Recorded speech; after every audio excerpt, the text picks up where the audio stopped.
Kalispera. Good evening. My name is Stratos Efthymiou, and I'm the Consul General of Greece in Boston. Thank you all for joining us tonight. It means a lot to us. I'm convinced that the Greek diaspora is a hidden gem, especially in the fields of technology and science. And through events like this one today, we are trying to connect Greece to our diaspora and to the Boston ecosystem. With Marina Hatsopoulos and Michail Bletsas, and together with a great team of volunteers, we've been building the Hellenic Innovation Network, a hub of investors, start-uppers, entrepreneurs, innovators. And at the same time, at the Consulate, we have set up a task force working on the establishment of a non-stop flight from Boston to Athens.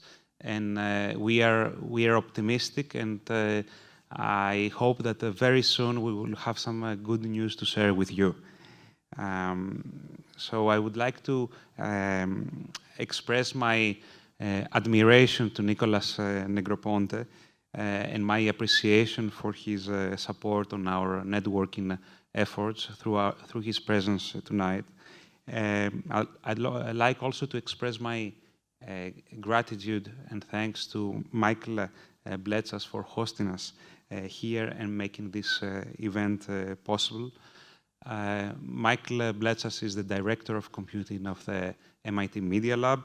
He's a research scientist, an innovator, an inventor, a global thinker, and he has served in the past on the board of the Hellenic Telecommunications Organization, and he has been serving on many other boards of organizations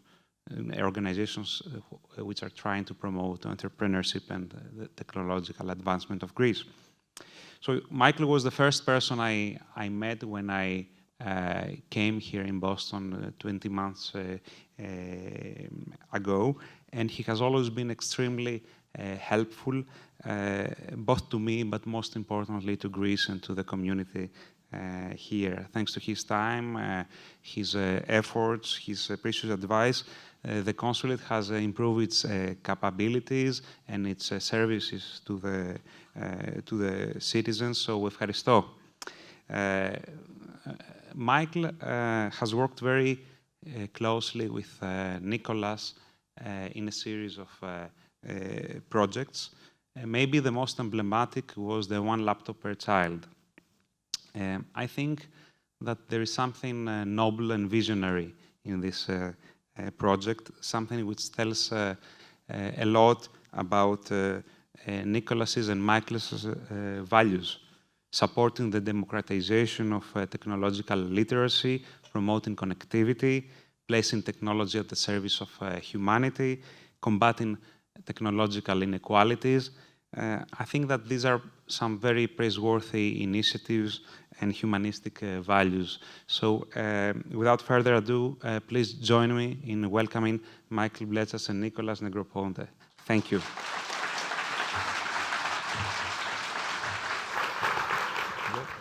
I have the awkward privilege of welcoming and introducing somebody to the place that he built, but you know, that's life. Nicolas came to MIT in 1961, if I remember correctly, never left. I hope to be able to repeat that. I've only arrived here, though, in 1995. I arrived here because of Nicolas, not in any traditional way. I was walking and saw the cover of Wired magazine. It was the fall of '95. His face was on the cover, manipulated via photomosaics application that a student at the Media Lab had pioneered. And I wondered whether I should buy the magazine. I bought it. I learned about the Media Lab. At the last page, there was the job posting for my job, and the rest is history. So I would like to start with, what did I miss since I joined only in '95? Well, first of all, I was Wired Magazine's initial funder, and as their primary funder, they had to put my picture on the magazine, and the advertisement for the job was free. When I came to MIT, which was indeed in 1961, I thought I would be an architect. And I went to architecture school, and over the period of 5 years, I fell in love with computers and realized that if I were to develop tools for architects, I would have far more influence than if I took the great statistical improbability of being a great star architect. I might influence 1 or 2 buildings or maybe a small part of a city. But if I worked on the tools, then I would not get any credit, but I could have a much bigger influence. And that was my personal rationale for moving to design, to computer-aided design, then to computer graphics, then to media in general, then to the Media Lab. That was the trajectory. And a great stroke of luck happened because I had started a laboratory that was part of the ARPA funding community, and we had a lot of very interesting research. And before flat displays existed, before a lot of the things that we take for granted, we sort of were inventing it in the early stages. And if you were to visit our lab back in the mid-'70s, late '70s, you would see things that looked and felt a little bit like the Media Lab. But the great piece of luck is that that laboratory was in the dead center between the office of the president and his chauffeur. So every day for lunch, the then president would walk through our lab to get to the elevator to go down where his chauffeur was parked. This was a man named Jerry Wiesner. And Jerry had so many important people visiting him because he was Jack Kennedy's science advisor. He was a very well-known global figure. And he would bring them always through our lab because we were very photogenic. You could come, you could touch things, you could see things. It was full color.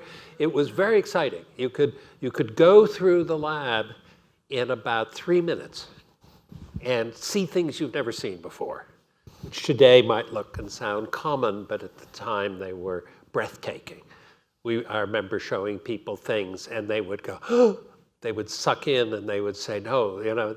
So it was a great conversation piece for him, and it was a great opportunity for me.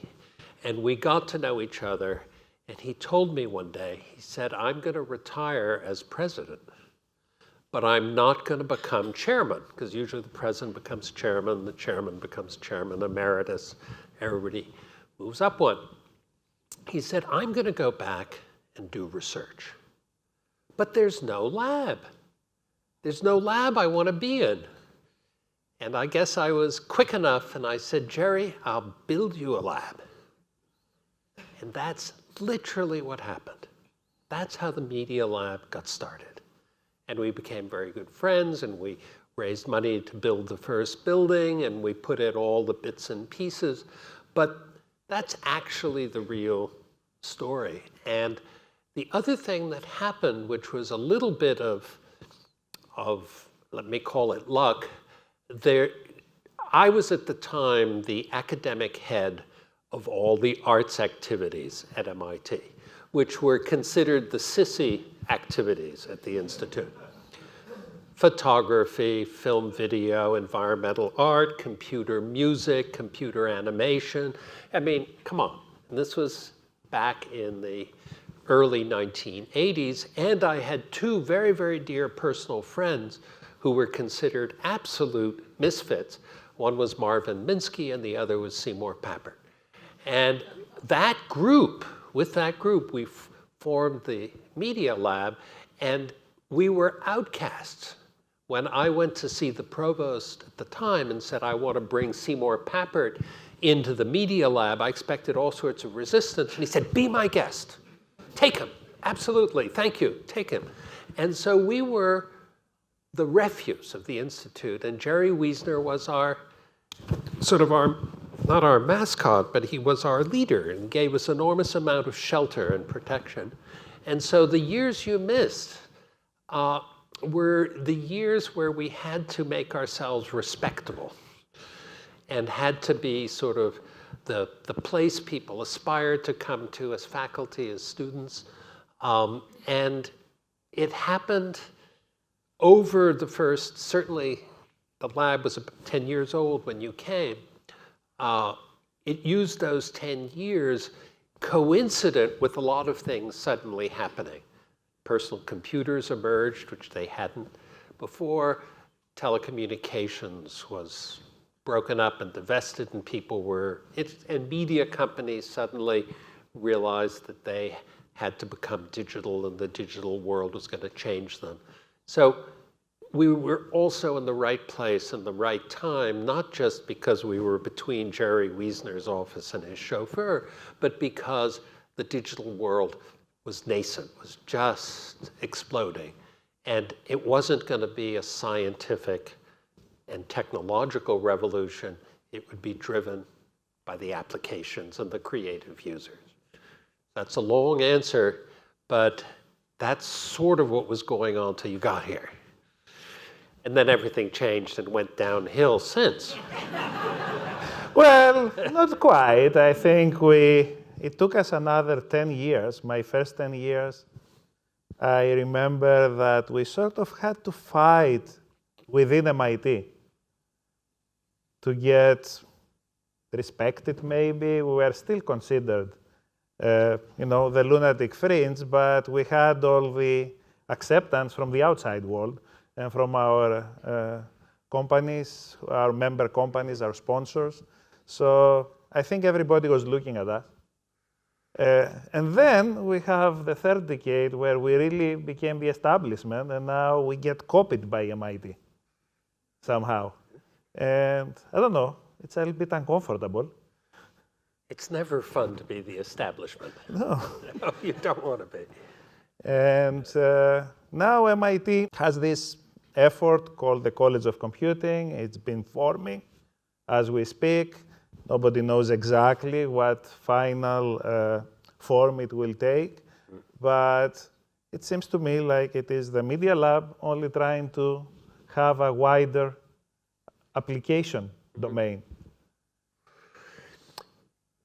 It's not just because they're copying what we did, it's also because the times have changed. And what's they are doing now is very commensurate with the times. 35 years ago, it was not. It was very, very different. And so while I'd like to think that everybody's copying us because they understood, they're also benefiting from social and economic movements that have changed the nature. For better and worse, we can talk about both, but they've changed the nature of computation. And the good news is that it's vibrant. It's the sort of things we might hear later. It's sort of entrepreneurial. The bad news is that I think in about 20 years, I'm not sure I'm going to be here in 20 years, but most of you will be. And I think we're going to sense a drought, that the sharing of big early stage ideas has gone downhill. It's gone downhill because companies are much more sort of internal. A company like Apple Computer has given nothing back to science from the day it was founded. Think about it for a second. Nothing. Not a paper, not a meeting, not anything. Microsoft, which I don't respect that much as a company, but I respect the fact that they're much more open. They do research. But in general, there's a sort of clamming up. It's not like Bell Laboratories was 40 years ago. Even IBM, a very singular company, was very generous with its research in ways that are not matched today. And then the entrepreneurial startup phenomenon is creating sort of little microcosms where their investors tell them you've got to keep things proprietary and secret. So that's happening. And if you look at from the outside, I think we're going to see a deficit in 10, 20 years, but we'll fix that. In other areas, things may change, but the vibrancy of computers and telecommunications today may get hurt by the degree of sort of closed, not public information over a longer term. But what people have done is they have realized, and you take this for granted, it maybe is not mentioned this way, that computers are like photography. If you think back to the history of photography and cinema, the world of photography was invented by photographers. It was invented by people who wanted faster speed, or they wanted color, or they wanted motion. And most of the people pushing in that world were the creative users wanting it to do a little bit more than it was doing. They wanted people not to have to stand like robots for 30 seconds and that kind of push has happened in computers. And the people that push the boundaries are the people in computer music, cinematography, special effects, education, so on. And that's pretty exciting, because those are not just the domains of startups, but they're also intellectual domains that are pushing us in ways that aren't just pushed if the only imperative is a scientific one. And so scientific imperatives, technical imperatives, tend to be more incremental. And so you accomplish something, and certain fields are even extremely incremental, like semiconductors, and you achieve a certain sort of line width, and then you go for a harder one, and then a harder one, and a harder one. And that's wonderful and extraordinary stuff, but it is not the same as many people in many applications pushing in many different directions. So today, where the original Media Lab purpose, which was to have the creative users be the inventors, isn't really mission accomplished, but it's after 35 years. I mean, you can only tell the story so long, and things do happen and other departments do emerge. So today what the Media Lab does is it becomes more general purpose place for misfits. I ran a couple of searches before I retired a year and a half ago, and I put the word misfit in the first sentence, which is these advertisements are taken very seriously. They're read by the Institute, this is okay.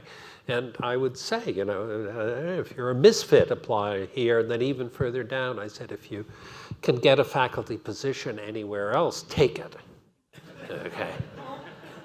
Because this is the place you come if you can't get a faculty position elsewhere.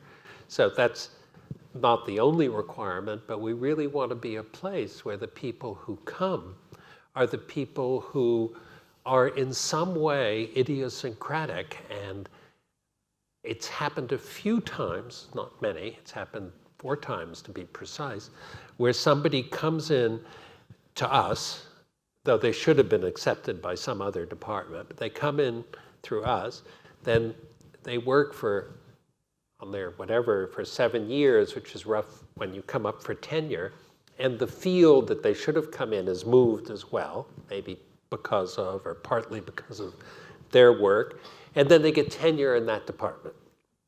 I think that's wonderful. And then we have an empty slot, we bring somebody else and do it over again. It's not generally agreed that that's a great model, but I thought it was. And it hasn't happened that often, but the point is that it's a nice way to admit faculty, get them to do things that they might not be able to do otherwise, and then for them to go off and, in some sense, infiltrate the institute with people that are extraordinarily imaginative. And one of the most recent hires sent me emails, said, I've been turned down from Harvard, I've been turned down from Stanford, and I've been turned down by MIT's biology department. And I said, come see me, you've got the perfect background. And we had lunch, and he actually was hired and is a star. And the departments that turned him down just wish so much that they hadn't. And it doesn't give me joy that they're now begging for that person's presence and attention. What gives me joy is that person had an opportunity to really do what they thought was important, which happened to be different than the commonly accepted view of the world in that field. In this case, it was CRISPR, and it was biotech, which is not something I ever imagined. We're designing mice in this building.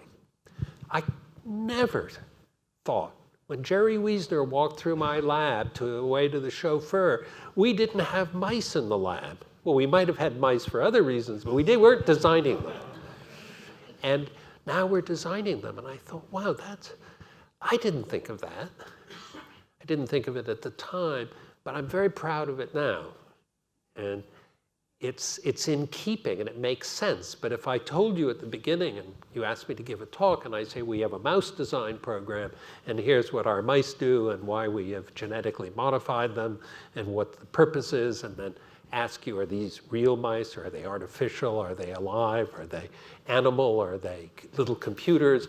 But they're mice. And I find that emblematic of what the Media Lab is currently, that's today. And who knows what it'll be 10 years from now.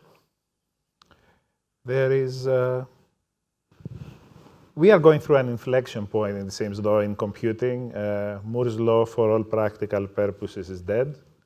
The current deep learning, machine learning explosion is giving birth to a lot of new architectural thinking. I think there is going to be a lot more languages, architectures to deal with all this deluge of data that we're generating at an exponentially increasing pace.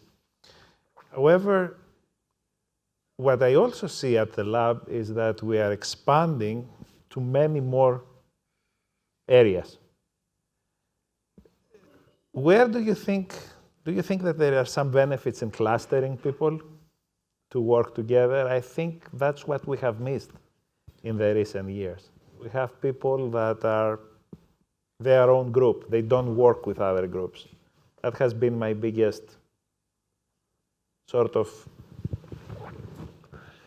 I remember people working together. I remember when we had Members Week, people were building demos together to impress people. Now every group is on its own. And part of it has to do with the fact that we have expanded a lot. Don't you think that we should try to cluster a little bit? Well, to some degree, every group is almost the size of what the whole lab was. Yeah, so to a certain extent. There are now 800 people. So 800 people don't operate the way 100. When you came, if we were 100, I'd be surprised, maybe 100. We're 110. We were 110, okay. So 110 when you arrive, and we're 800 and something today. It's a different, you can't run it like an orchestra. You're not on the podium conducting, and people aren't practicing for a demo week. everybody's their own little jazz band, and they happen, and it's a very different way of structuring it. When I was running the Media Lab, we did not have staff meetings. We did not have, nobody made a PowerPoint presentation where somebody evaluated it. Never a thumbs up, thumbs down. It was not operated that way. And when somebody would ask me, well, how do you figure out? And the answer is history will figure it out. And when the one time that any judgment is made, it's on tenure. And tenure is a decision that people do agonize over, and they do meet a lot over. And there's a lot of sort of you're making up for lost time in the staff meeting sense. But the truth is, you get tenure for one reason. And it's people in the academic world and at MIT might kill me for saying this, but you get it for fame. Are you famous? Does the world know about your work? Have you changed how people think? Have you affected publications? Have you affected the existence of companies, academic departments, institutions, at a global level?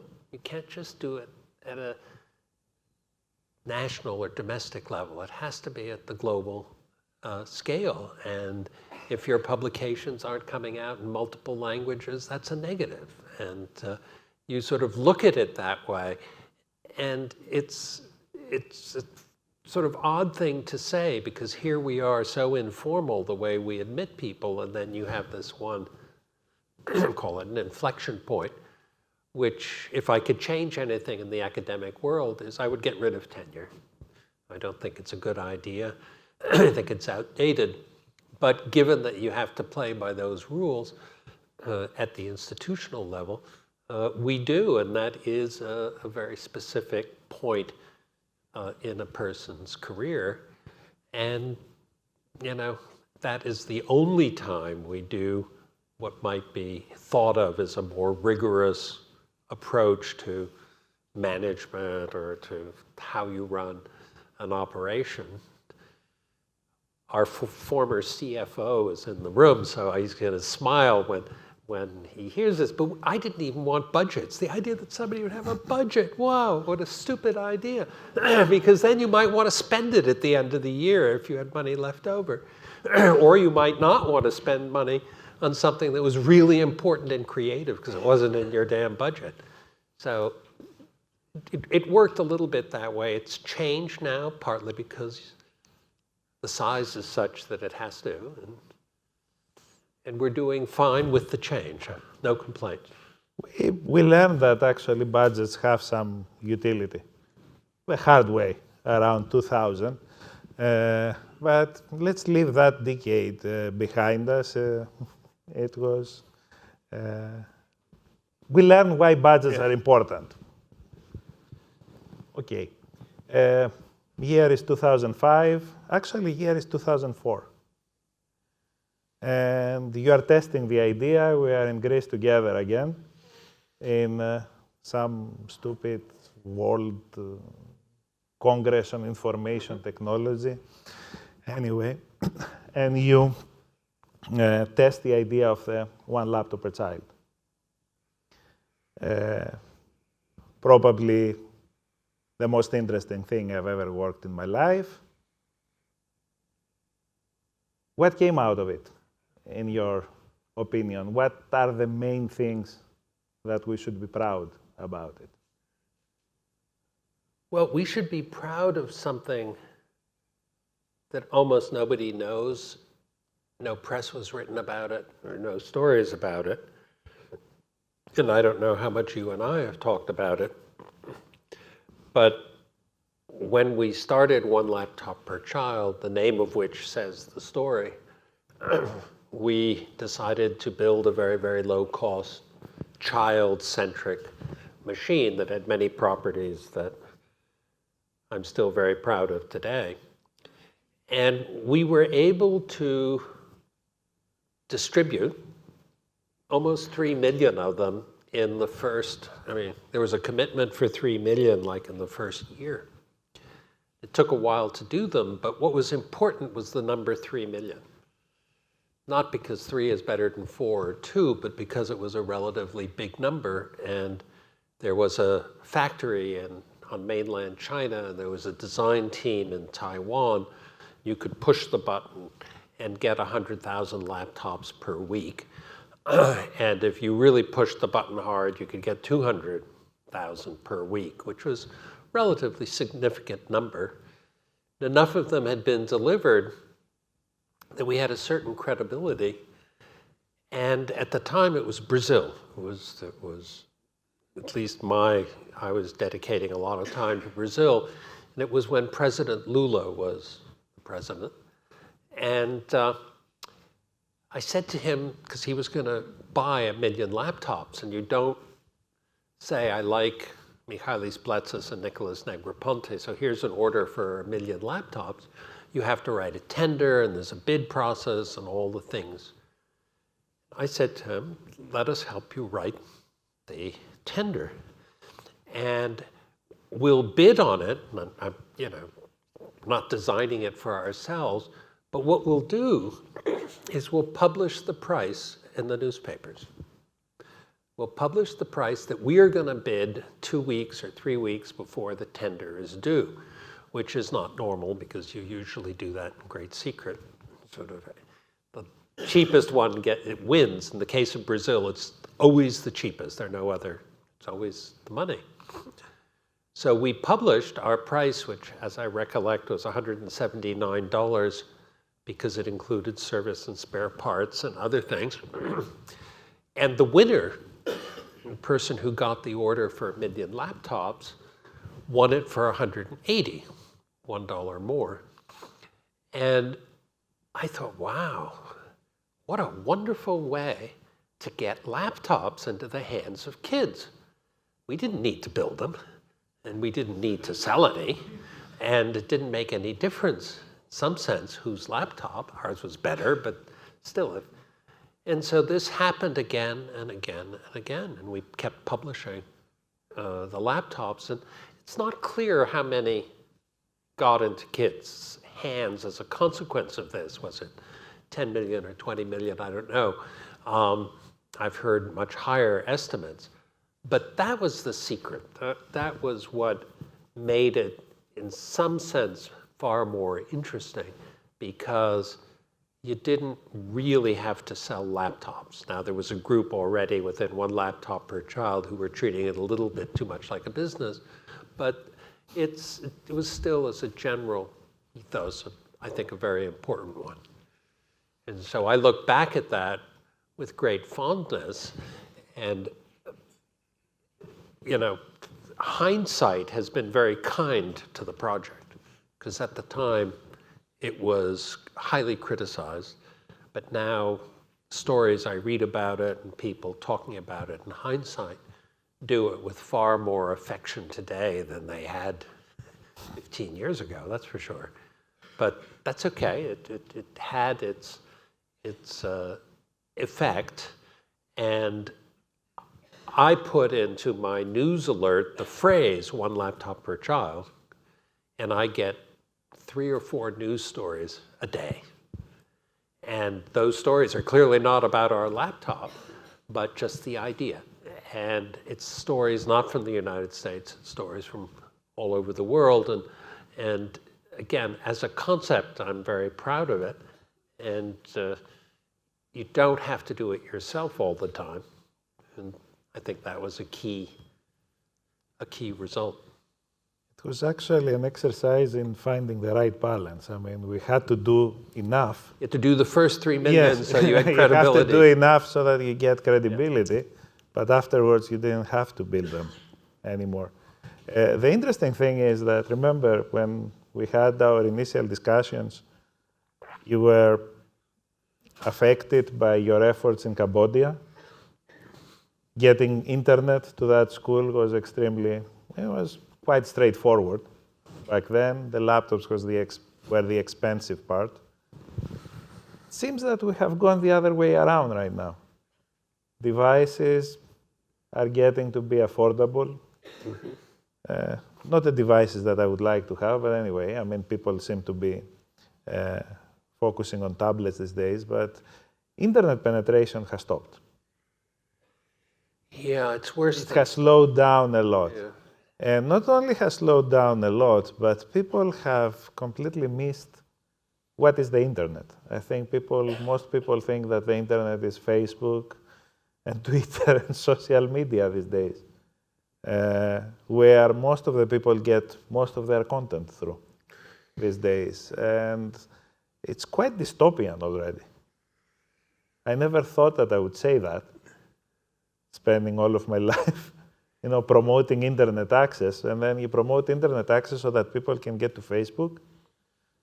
Well, I'd be less gloomy about that because, if you really gave people internet access, I think you would find children, young children particularly, would go places that we haven't really appreciated, and older children, sort of young adults and people in their 20s and early 30s, are sort of running away from Facebook like I've never seen before.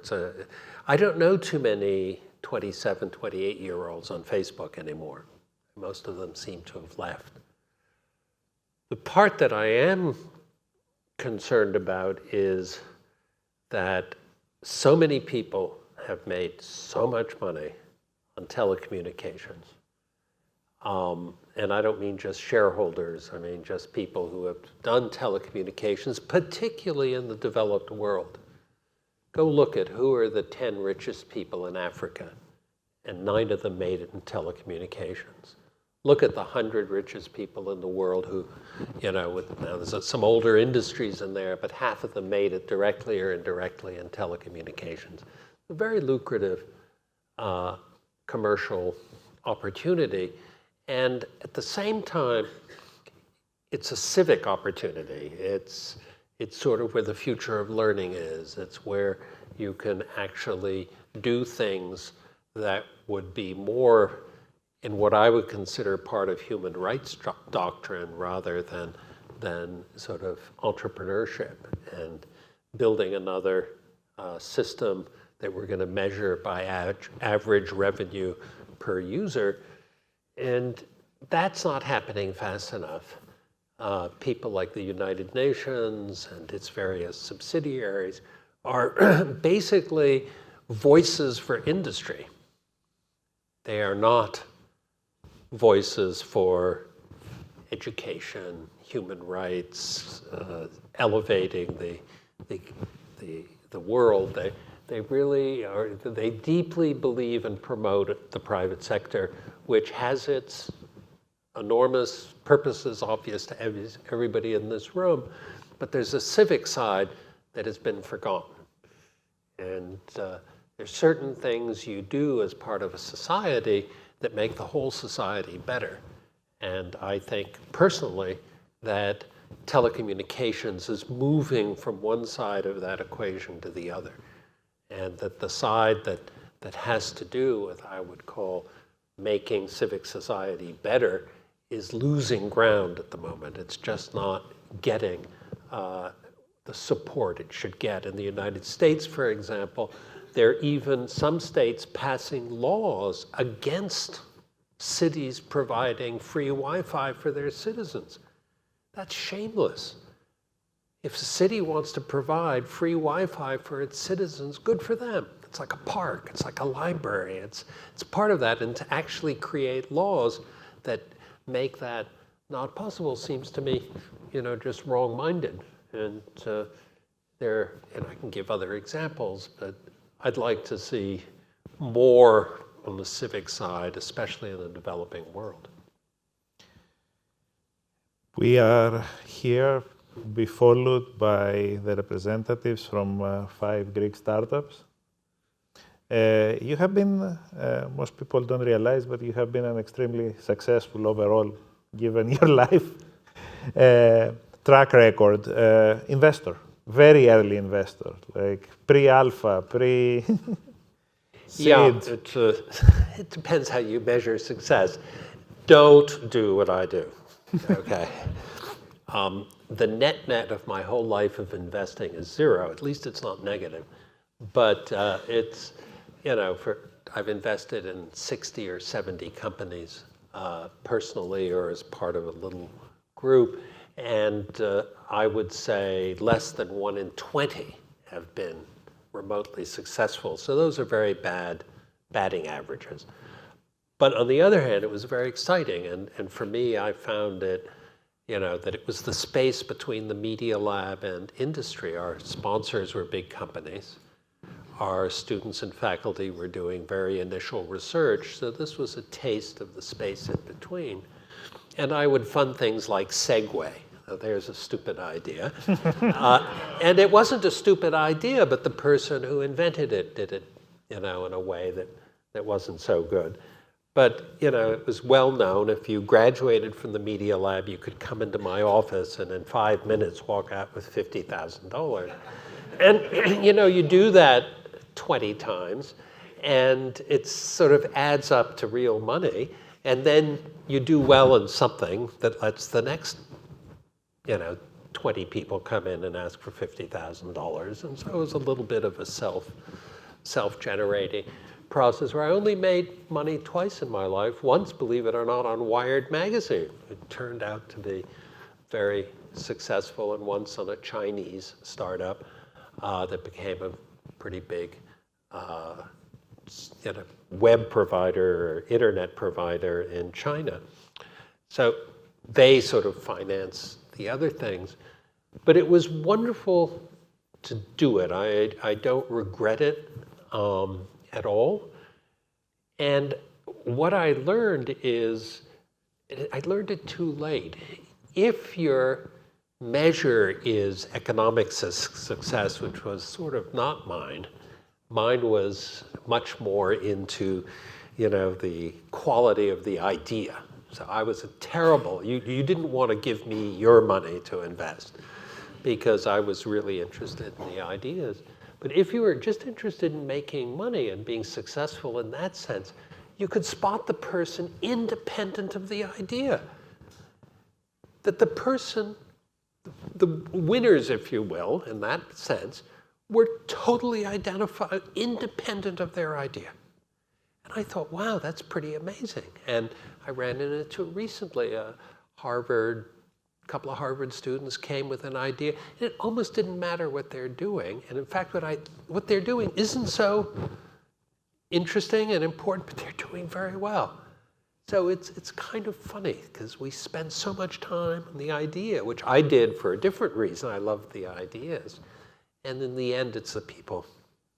It's almost only the people, which is partly the ability to present it, of course, because that has a certain, sort of charm, and the person's energetic, and how they're saying it. And you say, oh, that's passionate, and they really. So that helps, but that doesn't do everything. But it's important, and it's relatively predictable. So I was in Greece recently speaking to young colleagues of mine at the student conference for electrical engineers, and people asked me whether they should go out and do a startup or whether they should go and work for a big company. And they were very disappointed because I told them that, look, if you can find a job in a big company, take it. Go out, learn how to work with others, unless you feel very strongly about your idea. You're not going to find it, and a lot of you are doing startups right now just because you have nothing else to do. And that's not the best idea either. So I find always myself in this very strange position, because I have to support a different set of things here, and the moment I step off the airplane in Greece, I have to switch 180 degrees, not 360, as somebody said, and support completely different things, almost exactly the opposite. I've heard you many times supporting civic causes and motivating people or to go and take jobs in the public sector and help not be so, entrepreneurial lately. And it's a very interesting, we discussed it a lot with Marina and Stratos about this because we have Greek startups here. I believe we have the capabilities and we have the materials and the people and the knowledge to do something similar to what the Israelis did, maybe not in that scale, but follow a very similar model in actually, move forward despite our political instability and be outwards looking and be extroverts when we are trying to sell. I told them that the worst thing that they can do is try to sell to the Greek government to begin with and to the Greek market. Second, that's the worst thing that can happen to a company because you tend to develop skills that are not really needed outside of, at least in the Western world. They might be needed somewhere else, but not in the Western world. What would your take be for these people who are here trying to, work with their ideas, having developed their first versions of their products, trying to do something different in Greece that's quite common here, though? Well, what Michalis is referring to is for the past 5 or 6 years, I've been very negative about startups.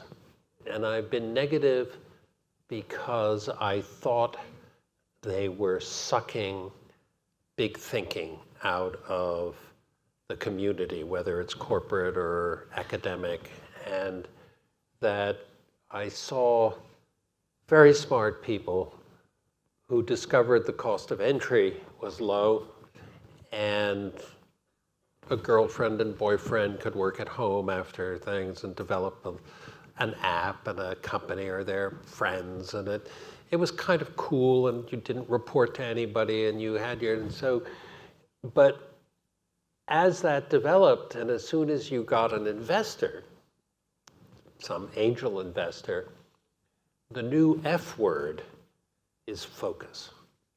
So you take a predominantly small idea, because they tend to be very small ideas, and you make it smaller through focus. And then this small idea, if it succeeds along a certain dimension, and maybe a company will buy you because they want you and your skills, but when a company buys you, then they lock up the intellectual property. So from my point of view, just looking at what's going on, you see a lot of the basic energy getting either locked up or made too small. And I think we're going to feel that deficit, as I said before, in about 20 years. Now, when I look at this, I have no idea what the four companies are going to present, 6 companies? I have no idea what they're going to present. So excuse me if I insult one of you. But if the only reason you're doing it is to make money, then go work for a big company. You've got to be in love with the idea. And if it's doing someone else's laundry or delivering their pizzas, screw it. We don't need another one of those. But we need some really, if you've got an idea, and it doesn't have to be absolutely, but it's still got to be an idea. And that's my, take. And, there are certain things that are very successful economically, which I don't consider meet the threshold of what I would call an idea. Nicholas, what is the last startup that you have seen that has really inspired you? Inspired me.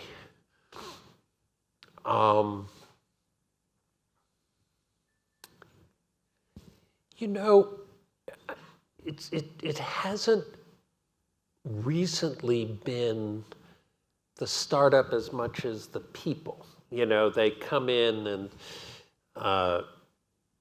this particular duo, which whom I invested in from Harvard, have started a company called Whoop, WHOOP, which do a wristband for high-end athletes that figures out whether you're about to die or not. I mean, it does all sorts of things. You know, is that an important, it's a crowded field they're doing very well, very well. And the guys who came in, one was a dropout from Harvard, a sophomore, and the other had finished, very polished, sort of intellectually, sort of, the other one was, and I said, Jesus, I've seen this picture before. I've seen this movie before. And it just reminded me of Steve Jobs and Wozniak. It was Steve and Woz. And I said, boy, I'm seeing this again. And the two of them they're together, they're still doing it. One is the techie writing science papers, developing, the other is out selling it, financing it, doing all the. And it was just a duo that I saw. Now, am I interested in the wristbands? But I thought they were cool. I'll have to think of a idea that I really fell in love with. But you get a little jaded because people don't, you know, you think you've seen them all. That's why you never want to sign a non-disclosure agreement, not because you want to disclose someone else's material, but because you've seen so much. You sign a non-disclosure agreement and somebody shows you what you've already seen before 5 times. You're in a very awkward position. But I'll think of one.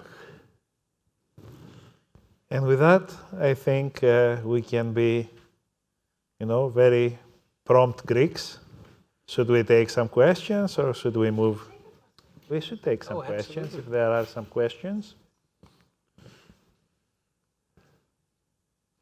So when I started working in this space, the kind of ideas would excite me a lot, but then you kind of get to a phase where you might listen to 100 ideas per week and everyone's really excited about them. Do you find that you also kind of get desensitized by new ideas? I mean, it just made me think of that when Marina asked you the question and you struggled to find like something that excited you. Do you think that happens or are they just not such good ideas after all? You know, it's a little bit like admitting students at MIT. I've been doing it for over 50 years. And you get a really extraordinary pool of students, and then you interview a certain number who are extraordinary. And after about the 30th year, you feel you've seen all shapes, kinds of students, and the next one comes through who's brilliant. There's no question, but it kind of comes together. Now, do you find one or two that sort of go pop, and they less and less, statistically less. It's not because students are getting worse; they're actually getting better, if anything, because you have a wider pool and longer education and a bigger reach, and especially, don't get me talking about China, but especially from China, we get extraordinary students from China. And you say, well, they don't know how to think, they're robotic, that's rote, they haven't learned this, and not at all. One of the greatest companies in our world is Huawei. And may Trump remember that, because it's an extraordinary company doing the most advanced research, way beyond anything that's happening here in the United States. So so you see little blips and things, but it does iron out after a while. I will take a shot at that also, because after being for so many years here and me being an engineer, you get desensitized about the ideas themselves. I mean, the best idea that I remember, the last idea that really, really excited me was when he called me and announced that let's go and build a laptop. Doesn't sound like a great idea, but the way you put it, it was very powerful, and that's what carried us along. But I'm a big Edison fan. in the sense that, at the end of the day, it's 10% inspiration, 90% perspiration. I mean, you really have to put the work in there, and unless you have passion for your idea, you are not going to put the work in there. I'll give you an example. I thought of one. A really exciting idea, one that I just fell in love with. Totally unfundable, and the particular person wasn't fundable, and so on and so forth. But it was the exact opposite. And this person wanted to change the color of water. Because if you change the color of water just a slight bit, so it reflects more sun, you can drop the temperature of the Earth by 1 or 2 degrees, depending how much you change the color of water. Because water is black. When you look at satellite images, it's not blue or transparent, it's black. And if you could change it to slightly off black, the temperature of the planet would go down by 1 degree or 2. So I thought, wow, that's pretty interesting. And it has a Greek aspect to it. He wanted to pay the Greek ship owners to make bigger wakes. So when their ships went through the sea, they would make more turbulence, so the wake would go out further and last longer and reflect more sunlight and lower by 1 or 2 nano degrees that you could, pay people. And I thought that was pretty interesting, but it's not a fundable idea. You want some wood? Sure, if it's... Daphne. So in support of the segue to the next section, Michail, you mentioned using the Israeli model. So you mentioned some of the similarities to Greece, like we are the brightest, they are the brightest. Yeah. and many others. What about the differences? What would be obstacles to using Israel as a model? 2 main obstacles. One is that we don't have the sense of urgency. We are not threatened. Or we think we are not. We think we are not. We don't have their sense of urgency. And we don't know how to work together very well. Because of their peculiar situations, they all have to go to the army. I work a lot with Israeli cybersecurity companies who have made Boston their launchpad for the US. And all of them are teams that were put together during their army years. So there you learn how to work together, because if one screws up, everybody feels the circumstances and it's pretty serious. So it's not the right way, and I don't wish Greece to ever have these situations. However, we are at a very difficult point right now. We are at a point where if we don't make a leap forward institutionally in the next 5 years, we will be stuck at the current situation. I mean, it will be a very nice place to go for a vacation, and that's about it. So the next 4 or 5 years will be extremely crucial for the future of Greece, and unfortunately, I don't see that kind of urgency. Another big difference, the Israeli universities are good and they are getting better. Our universities had pockets of excellence, and we are losing them and we are becoming worse right now. So we have, even if we don't understand it, we do have a survival issue in front of us if we want to remain an advanced Western society and democracy. And we really have to do everything that we can in our hands to get out of that. The next few years are going to be extremely crucial. And with that, big applause for Nicolas Negroponte. I'm Marina Hatsopoulos. Welcome. So happy to have you here. Thank you to Michail Bletsas for hosting us here today and giving us such an amazing chat with Nicolas Negroponte. I was a co-founder of one of the early leaders of 3D printing, which came out of MIT, actually, quite a few years ago. With the support of the Consul General of Greece in Boston, Mr. Stratos Efthymiou, we have a group which was formerly called the MIT Enterprise Forum Greece Diaspora Council, but we decided that was too long, and so we are now calling it the Hellenic Innovation Network. And you will all be receiving information in the coming months about a platform that we're building to help connect entrepreneurs coming out of Greece who want to expand to the US with all of you, with this rich network here of Greeks and Greek friends, friends of Greece, who want to help those startups to grow and to succeed. Basil Vetas, could you please stand up, is working along with Natasha Bornhorst, who is here also, on this platform. And so this will allow people to connect virtually and then ideally to connect through the events that we plan here twice a year. This is our 7th event. So thank you for being here. The goal is to create the network. So if you're wearing a red sticker, look for people with green stickers and vice versa. What we really want to encourage is after you've heard the speakers, if there's a way that you can help someone who spoke up here or who you meet, please help them find a connection, whether it's a customer, a partner, a distributor, investor, whatever it is. This network is what can be so powerful to helping a startup succeed. I also want to thank Stamati Sastra for the stickers, so if you'll stand, thank you. And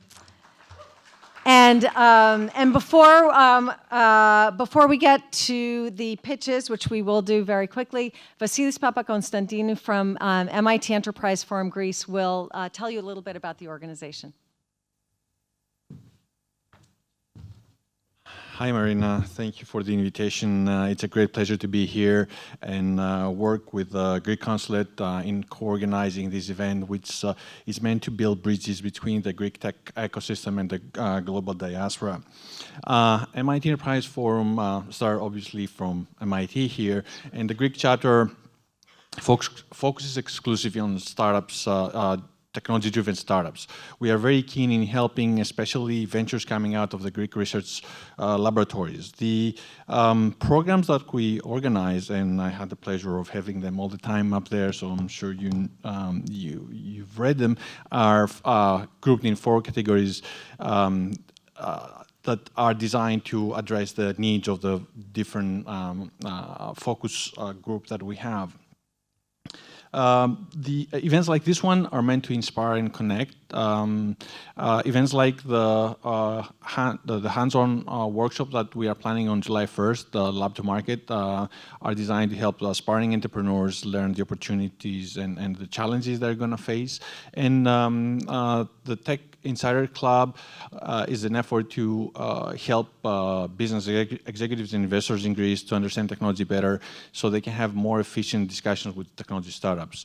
The most important program is the the Greek startup competition that actually is running right now, and I don't think it's anyway. It's running for the 5th year, and including this cohort, we have accelerated more than 110 startups. Some of them, like Artisafe, you're going to hear about in a minute, are leading the way in the technology transfer space. This year, we introduced, in addition to the general track that we had for the previous years, this year we had a new track focusing on mobility and energy that is exclusively sponsored by the Hellenic Petroleum, and we plan to expand into new areas. If you happen to be in Athens on July 2nd, you're welcome to join the finals ceremony where you're going to meet the finalists of this year, hear the pitches, and celebrate the winners. Back in 2015, when we announced the first finals of the first competition, we had a referendum, and then capital controls were imposed. This year, when we announced this year's finals, the Greek government decided to announce snap elections. So, first time coincidence, second time signal. So please follow our social media to learn more about what we're doing. And if you're interested to become more involved, like a mentor or a judge or a sponsor, please come find me afterwards. Thank you.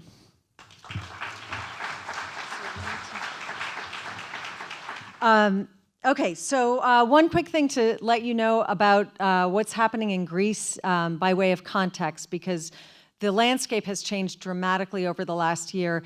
The European Investment Fund a year ago committed 320 million euros for venture funds investing in Greek startups. And so that has really changed the landscape and brought many more interesting startups to the fore.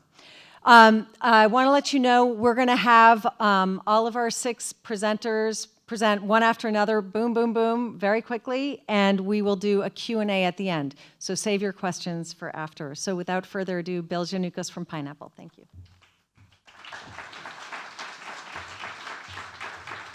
Thank you, Marina. Kalispera.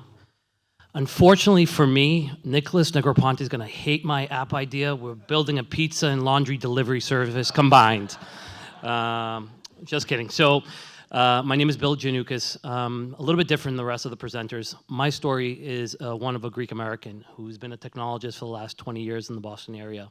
And I have very deep Greek roots. I inherited a company or a team out of Israel about 15 years ago. And one of the things that resonated with me was, why is this working so well in Israel? Why can't we do the same thing in Greece? And my last company that I created was a company called Trumpet. Trumpet was an augmented reality company that leveraged messaging to create really immersive experiences. And while we were Boston-based, we actually built our entire iOS team out of Athens.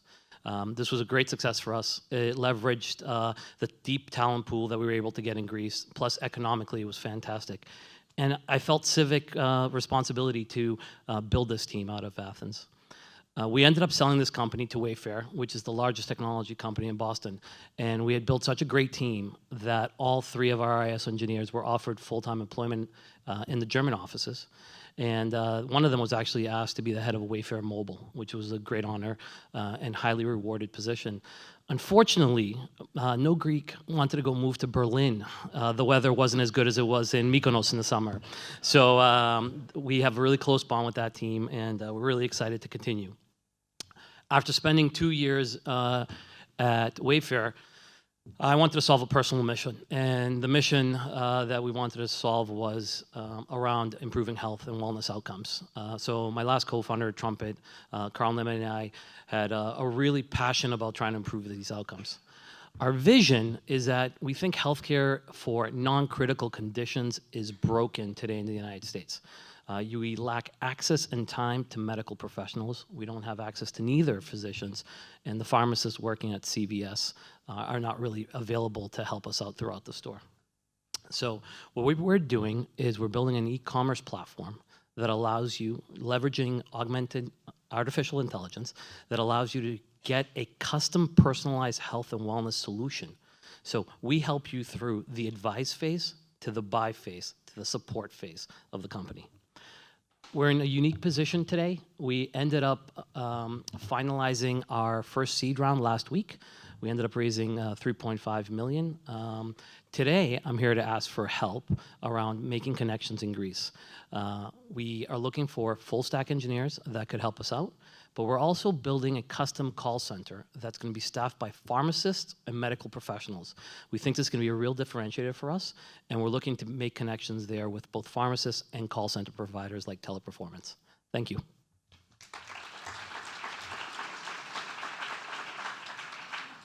So, hi everybody. Marina, thank you so much for the invitation. I'm really glad to be here. I'm Michail Bletsas, Michalis in Greek. I'm head in marketing communications of Eurobank, actually, but I'm here to talk to you about EGG, Enter, Grow, Go. So, a few words about Eurobank. I'm realizing that of the number of people when I joined, it was a startup. We started 50 people. Today we are more than 13,000. Anyway, it's one of the most dynamic banks in Southeastern Europe, and we claim as one of the most innovative. In the past, we really helped to transform the Greek banking system, and our aspiration is now to help transform the Greek economy.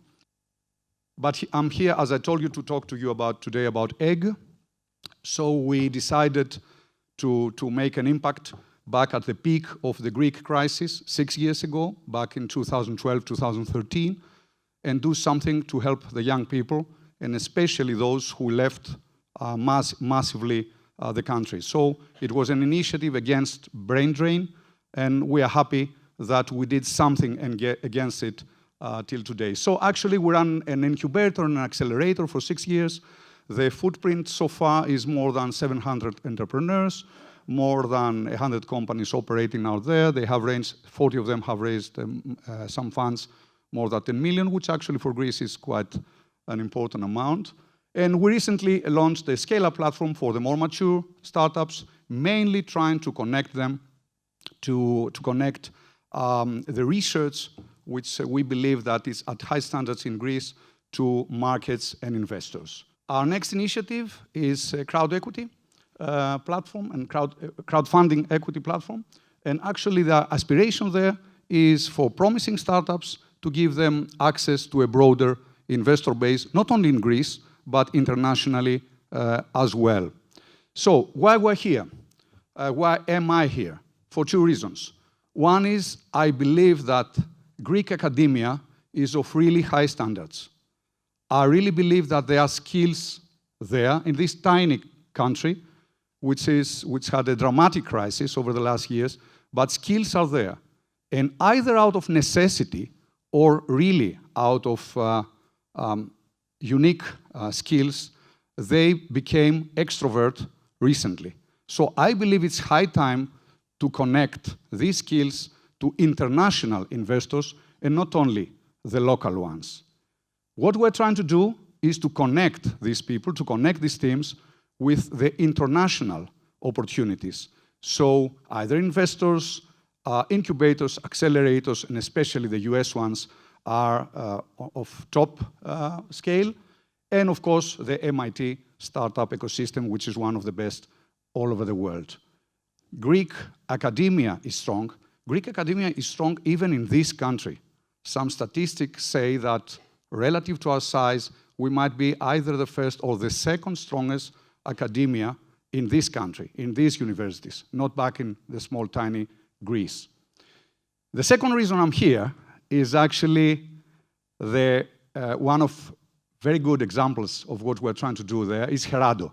You're going to listen to Herado in the next minutes, and Herado is one of the examples we're trying to help back there. There are others in other fields. We are industry agnostic so far, and I'm here to listen from anybody who is really interested what kind of deal flow you might be interested in. Thank you very much for your attention. Thank you very much for the opportunity. Good evening from me as well. I'm Marianthi Frangopoulou, CEO of Herado. We have created Herado with the ambition to be able to change the game in radiation protection applications. This may sound a little bit of exaggeration, but I can assure you that it's not, and I will explain myself. Our system, Herado system, has accepted to be uploaded on the historical mission on Moon with Orion, NASA's vehicle, one of the most grandiose projects of NASA. This development demonstrates the efficiency of our team, as well as the innovation of our system and the quality of our system. Our vision is to be able to transfer the space know-how to the Earth applications and to the better quality of life and radiation protection of the people. We manufacture and sell global unique active personal dosimeters for medical, aviation, defense, nuclear power plants, security, cargo, oil, gas, mine, homeland security. wherever there is a radiation. Today, dosimeters are measuring only one type of radiation, and they usually are passive, so they cannot measure in real time. The active dosimeters are very expensive. So our solution, Gerardo solution, is our dosimeter, a truly real-time dosimeter, a global unique system, a patent system. The only system that can measure and separate at the same time the different type of radiation, with unique characteristics.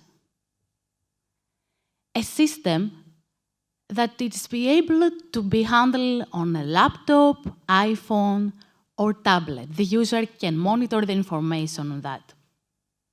We are a strong team, complementary team, having strong research background as well business background. We have strategic partners from NASA, ESA, DLR, and already establishment and distribution channel. We have advisors from NASA, DLR, Lockheed Martin, and Eng. We are addressing in a large, diverse, and global market of $58 billion today, with the annual increasing of 7%.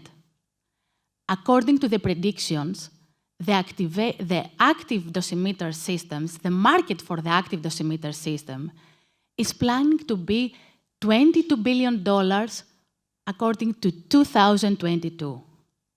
According to the same predictions,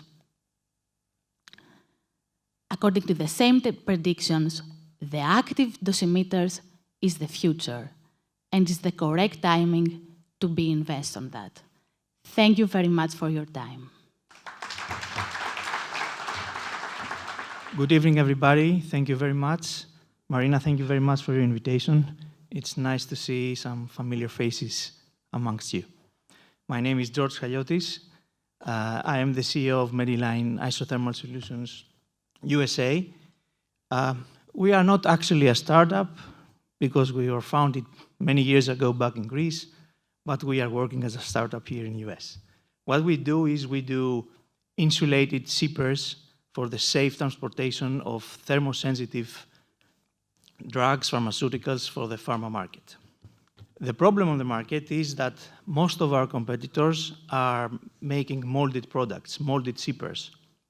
And these zippers are hard to transport because you are transporting air and very uneconomical to store. We created back 15 years ago a very special design where we do not use molds for our insulation, yet we cut it. We create this so-called puzzle zipper, 6 different sizes where we can create a box and then be able to store economically, transport economically, and also be very customized according to the needs of our customers. The global market is very big, is approximately going to be by 2025 over $12 billion. And we have already raised the funds we need in order to start it, to start being here in the US. A little bit about us. We have been founded back in 1997 from our founder and investor, Mr. Dondis, in Greece, Athens, Greece. 2013, we have a second production facility in Constantinople, Turkey. And 2018, we entered here the US market, trying to serve our customers, which you can see a lot of them, big pharmaceuticals companies like Novartis and all the rest here in the US market. What we are mainly seeking is contacts, especially not only in the big pharma where we already have, but in the smaller companies, clinical trial companies, smaller pharmaceutical companies where we can help them as they do not need to invest a lot to have their products delivered. Thank you very much. Thank you for your attention.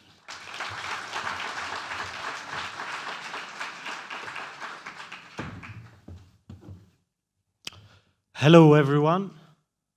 My name is Apostolos Atsalakis, and I'm the co-founder and CEO of Pnoe. Pnoe is a breath analysis device that tells you how to eat, how to train, and how healthy your heart and lungs are. Breath analysis is widely accepted as the most accurate way of prescribing personalized nutrition, workout plans, and also screening in a non-invasive way the cardiovascular and pulmonary health of an individual. However, the biggest problem of breath analysis today is undeniably the limited access to the measurement. Our proprietary-owned technology has solved this, as our product PNOE that you can see on the slide is 10 times less expensive than competition, is very user-friendly, and through our cloud-based solution, we're doing the heavy lifting of analyzing the results for our users. So far, we have seen a lot of interest from the fitness market, and we're already selling our product in fitness centers, nutritionists, professional teams, universities, and many more. In fact, we're fortunate enough for being already trusted by leading institutions globally, like the MIT Media Lab that we're here today, by Exos, who is the largest provider in corporate wellness in the US, by TB12, and many more who are already PNOE users. Our team has currently achieved to reach annual revenues of $2.5 million, which is actually our annual run rate. And we're doing this by selling our hardware with a profit margin of more than 70%, and also by selling our analysis services. The fitness market that we're currently tackling has a revenue potential of $4.7 billion annually, and we are already in talks with the market leader in order to penetrate the medical market. So far, our team, since our product launch 10 months ago, has managed to build a healthy business as we're currently cash flow positive. We have raised more than $4.2 million in funding, and currently we're closing the funding round that we began at the Y Combinator's demo day, and we're seeking for another $1.5 million. The founding team of PNOE consists of me and Panos, that we bring on board experience in product development, and we're fortunate enough to collaborate with 13 other talented individuals. If you want to learn more about PNOE and what we do, just talk to me after or send me an email. Thank you.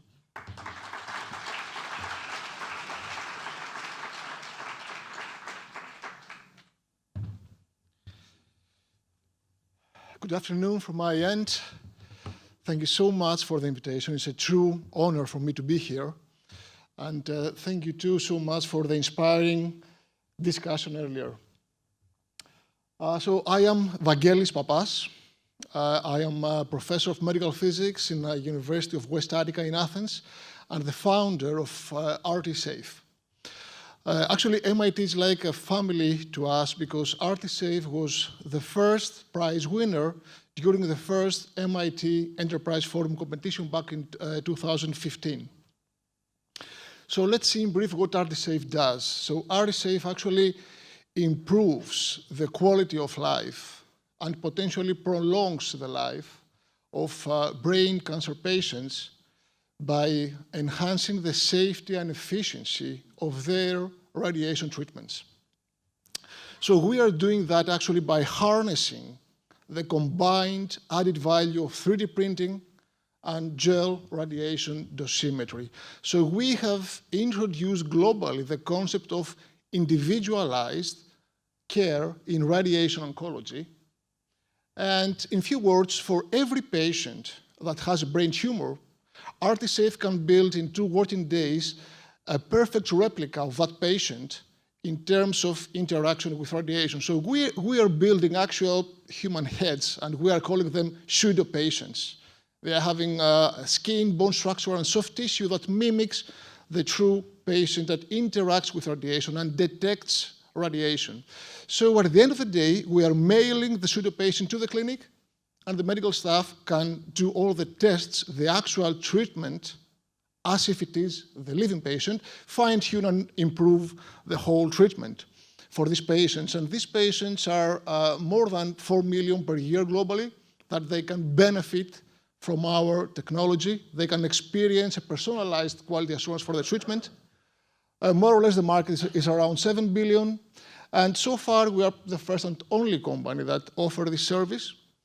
Our patents are granted in US, Europe, Australia, and China so far. Recently, we're really happy to be 510K FDA cleared. It's only a few months ago. And we also recently made a very significant partnership with a company that holds the 40% of the global market of the linear accelerators that do the treatments. So very soon, we are going to be, one of our solutions is going to be in the product catalog of Elekta. So we are having very well-known customers in US, in Europe, Argentina, Australia, Singapore so far. And we have more than 60 publications on this field. We're very well accredited. We have investors from Europe so far, mainly. And very significant partners, the top are Elekta and UT Health, MD Anderson in San Antonio. ArtiSafe has a subsidiary in San Antonio, Texas, and in Athens, Greece, the holding company is in Ireland. So right now, because of the contract with Elekta and because of their recent FDA clearance, right now is the time to ask for significant funding towards supporting this important news for us. As I usually say, so far, we have successfully walked the road from 0 to 1. And right now is the time to use the right funds and the right belief in our social vision and then financial vision towards going from 1 to the sky and support each and every brain cancer patient, so all of the 4 million patients per year that can benefit from our technology. Thank you so much for your attention.